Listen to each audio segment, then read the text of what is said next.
nak rojak buah tak dalam ni? Oi, besarnya ni.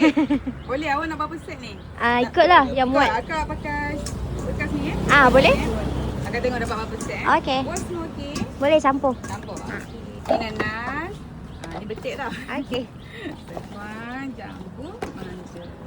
Nak buang mana lebih bagi tahu je. Okey. Jangan malu-malu. Alright. Kalau malu rugi.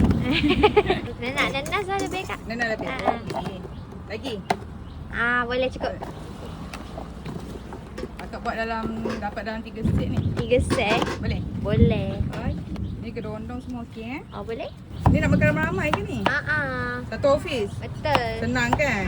Ada 3 kuah. 3 kuah. Kita kuah baru, ada apa tu garam belacan, 6 flower dengan rojak kacang. Saya try 3-3 kak. Tiga-tiga okey. Secret kita garam belacan, special dia kita ada cili. Lepas tu kita ada Apa ni? ni adalah apa tu gula sontam. Ni dia yang buat jadi pekat, likat dan rasa sedap. Rasa dia macam mana ni kak? Okey, rasa dia macam kita makan dekat kampung kan. Makan macam mak buat. Okey, ni kuah baru kita tau. Kita tak dalam bekas. Kuah baru kita ni, kita kena cicah. Baru dia rasa filling dia. Ni awak nak set kacang ke asam? Yang kacang. Okey, ni set dia kacang. Lepas tu kita ada kuah rojak juga. Okey. Rojak set dengan kacang lah. Okey. Okey, 6 flower makan dengan asam. Okey. Ni kuah dia. Okey. Total semua 36 minit 36. Okey, kasih.